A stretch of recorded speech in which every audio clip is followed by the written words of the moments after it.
आजकाल ना माझ्या क्रिशाचं रुटीन वेगळंच आहे ना. सगळं काही दीदीने करायचं असतं ना. दीदीच्याच हाताने अंघोळ करते, जेवण वगैरे करते, तिला झोपवायचं, मेकअप करायचं, सगळं काही दीदी करते ना. आता जर दीदी गावाला गेली ना तर कसं होईल माझं, मला खूप टेन्शन आलेलं आहे ना. कायच करावं तेच कळत नाही आहे. त्याच्यात दीदीलाही ना इकडं ओलं केलं, त्याच्यामुळे दीदी हसायला लागली होती ना. मग दीदी गेली ड्रेस चेंज करायला. आणि आता एवढं गोड बाळ जर का खेळत असलं आपल्यासमोर तर खरंच कामात मन लागणार आहे का?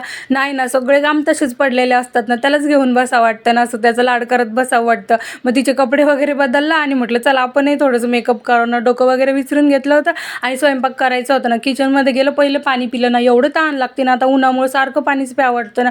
पाणी पिलं आणि म्हटलं आता काहीतरी बनवावं. मग इकडे शेंगदाणे भाजून घेतले होते, तोपर्यंत गुड्डूनी बटाटा कापला ना. तोवर क्रिशा मॅडम परत आमच्याजवळ आल्या ना. एक राऊंड त्यांचा लाड केला. लगेच दीदीला म्हटलं तू सांभाळ ना. तोपर्यंत शेंगदाणे मिक्सरमधून काढून घेतले होते ना. आता मला बनवायचं होतं साबुदाण्याची खिचडी.